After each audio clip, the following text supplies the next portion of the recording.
మనకు ముఖ్య జీవనాధారం. ఈ నీరు భూమి మీదకు అనేక రూపాల్లో చేరుతుంది. కొంత వర్షపాత రూపంలోనూ, మరికొంత మంచు రూపంలోనూ చేరుతుంది. మన భారతదేశపు సగటు వర్షపాతం 1170 మిల్లీమీటర్లు. ఇది దేశమంతా ఒకే విధంగా విస్తరించలేదు.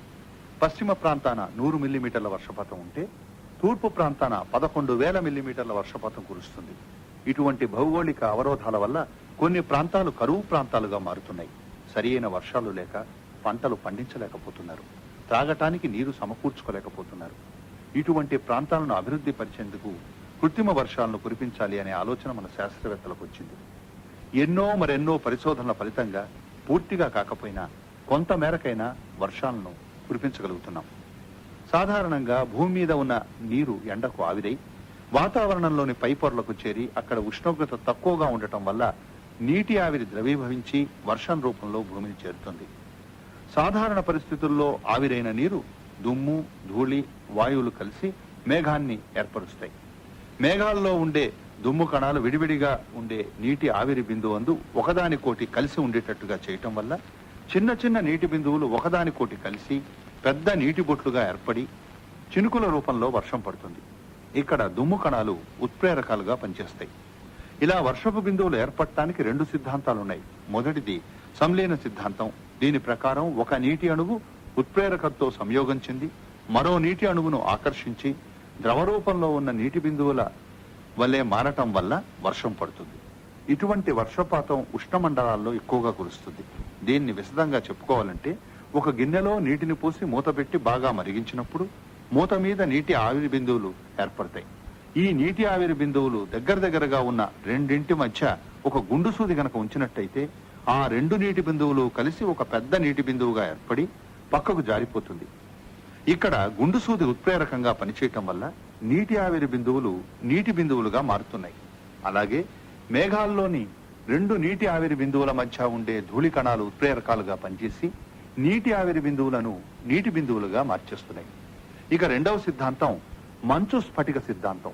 దీని ప్రకారం ఉత్ప్రేరకం నీటితో సంయోగం చెంది మంచు స్ఫటికాలుగా ఏర్పడతాయి. ఈ స్ఫటికాలు మంచు రూపంలో భూమిపై పడతాయి. ఇటువంటి వర్షపాతం శీతల ప్రదేశాల్లో కురుస్తుంది. సహజంగా వర్షం కురిసేటప్పుడు ఈ 2 ప్రక్రియల్లో ఏదో ఒకటి జరుగుతుంది. కానీ అన్ని వేళల్లా ఇలా జరగాల్సిన అవసరం లేదు. కొన్నిసార్లు నీటి ఆవిరి బిందువులు ద్రవ రూపంలోకి మారకుండా అలాగే వాయుస్థితిలోనే ఉండిపోతాయి. ఇలాంటి పరిస్థితిని అతి శీతల వాయుస్థితి అంటారు. ఇటువంటి సమయాల్లో సహజ సిద్ధంగా వర్షం కురవదు కాబట్టి వర్షం కురిసేటట్లుగా కృత్రిమంగా ఏర్పాట్లు చేస్తారు. ఈ పద్ధతిలో అతి శీతల వాయుస్థితిలో ఉన్న మేఘాల మీదకు రసాయన ద్రవ్యాన్ని చల్లుతారు. ఇది ఉత్ప్రేరకంగా పనిచేసి నీటి ఆవిరి బిందువులు ద్రవస్థితిలోకి మారటానికి దోహదపడుతుంది. తద్వారా వర్షం కురుస్తుంది. ఇలా కృత్రిమంగా వర్షాలు కురిపించే ప్రక్రియను క్లౌడ్ సీడింగ్ అంటారు.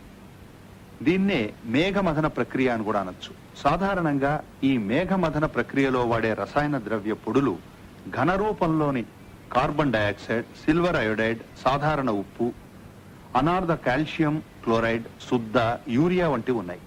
వీటికి నీటిని గ్రహించే లక్షణం ఉంటుంది. అందువల్లనే వీటిని హైడ్రోస్కోపిక్ పదార్థాలు అంటారు. ఉదాహరణకు ఉప్పును ఆరుబయట ఉంచినట్లయితే అది నీరుగా మారుతుంది. దానికి కారణం వాతావరణంలోని తేమను గ్రహించడం వల్ల. అలాగే మేఘాల మీదకి ఈ పదార్థాలను వెదజల్లినప్పుడు మేఘాల్లోని నీటి ఆవిరి బిందువులను ఉత్ప్రేరకాలు దగ్గరకు చేర్చడం వల్ల అవి పెద్ద నీటి బిందువులు అయి బరువెక్కి ఆ తర్వాత భూమి యొక్క గురుత్వాకర్షణ శక్తికి లోనై వర్షం రూపంలో పడతాయి. ఇలా కృత్రిమ వర్షాలు కురిపించడానికి ప్రస్తుతం 3 రకాల పద్ధతులు అనుసరించబడుతున్నాయి. మొదటిది ఏరియల్ క్లౌడ్ సీడింగ్ పద్ధతి. ఈ పద్ధతిలో అతి శీతల వాయుస్థితిలో ఉన్న మేఘాల మీదకు విమానం ద్వారా ఉత్ప్రేరకాలైనటువంటి సిల్వర్ అయోడైడ్ లేదా డ్రై ఐస్ ను వెదజల్లుతారు. ఈ పదార్థాలు మేఘాలలోకి చేరి వర్షాన్ని కురిపిస్తాయి. ఇక రెండవది మేఘాల దిగువ పొరల్లో ఉత్ప్రేరకాన్ని వెదజల్లడం. ఈ పద్ధతిలో ద్రవరూప ఎరువులైనటువంటి అమోనియం నైట్రేట్, యూరియాను మేఘాల దిగువ పొరల చెంత విమానాల ద్వారా వెదజల్లుతారు. వాతావరణంలో ఉండే గాలి వీటిని మేఘాల్లోకి తీసుకెళ్తుంది. తద్వారా వర్షం కురుస్తుంది. ఇక మూడవ పద్ధతి భూమిపై నుంచే ఉత్ప్రేరకాన్ని పొగ రూపంలో పంపించడం వల్ల. ఈ పద్ధతిలో ఎత్తైన కొండల మీద నుంచి సిల్వర్ అయోడైడ్, సిల్వర్ నైట్రేట్లను మండించడం ద్వారా పొగను సృష్టిస్తారు. ఈ పద్ధతిలో బొగ్గును 1250 డిగ్రీల సెంటీగ్రేడ్ ఉష్ణోగ్రత వద్ద మండిస్తూ 2-3 నిమిషాలకోసారి సిల్వర్ అయోడైడ్ వేస్తూ ఉంటారు. ఈ సిల్వర్ అయోడైడ్ ను మండించడం వల్ల నీలి ఆకుపచ్చ పొగ వస్తుంది. ఈ పొగ చల్లబడిన తర్వాత 0.01 నుంచి 0.1 మైక్రాన్ల సైజులో చిన్న చిన్న స్ఫటికాలుగా మారుతుంది. అతి శీతల మేఘాలలోకి వీటిని ప్రవేశపెట్టిన వెంటనే అది మంచు మేఘంగా మారుతుంది. అప్పుడు నీటి ఆవిరి బిందువులు మంచు ముక్కల చుట్టూ చేరి వర్షం పడేటట్లుగా ప్రేరేపిస్తుంది. ఈ పద్ధతిలో సిల్వర్ అయోడైడ్ ను మండించడానికి ఎసిటోన్ అనే రసాయనాన్ని ఎక్కువగా ఉపయోగిస్తూ ఉంటారు. అయితే సిల్వర్ అయోడైడ్ పరిమాణం మాత్రం కేవలం 30 గ్రాములు మాత్రమే. ఇదే కోటాను కోట్ల అతి సూక్ష్మ స్ఫటికాలను ఉత్పన్నం చేసి వర్షింపజేస్తుంది. కృత్రిమ వర్ష ప్రయోగం జరిగిన ప్రాంతంలో 10 నుంచి 15 కిలోమీటర్ల దూరం వరకు వర్షం కురిసే అవకాశం ఉంది. ఈ ప్రయోగం జరిపేటప్పుడు విమానం దాదాపు 29,000 అడుగుల ఎత్తుకు వెళ్తుంది.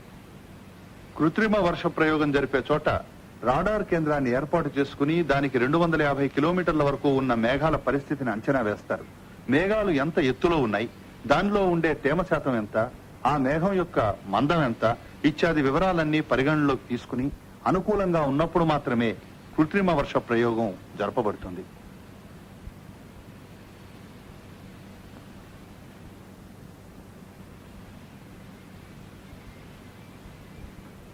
సైన్స్ సమాచారం. కృత్రిమ వర్షాల గురించి శ్రీమతి ఎం శ్యామల గారి ప్రసంగం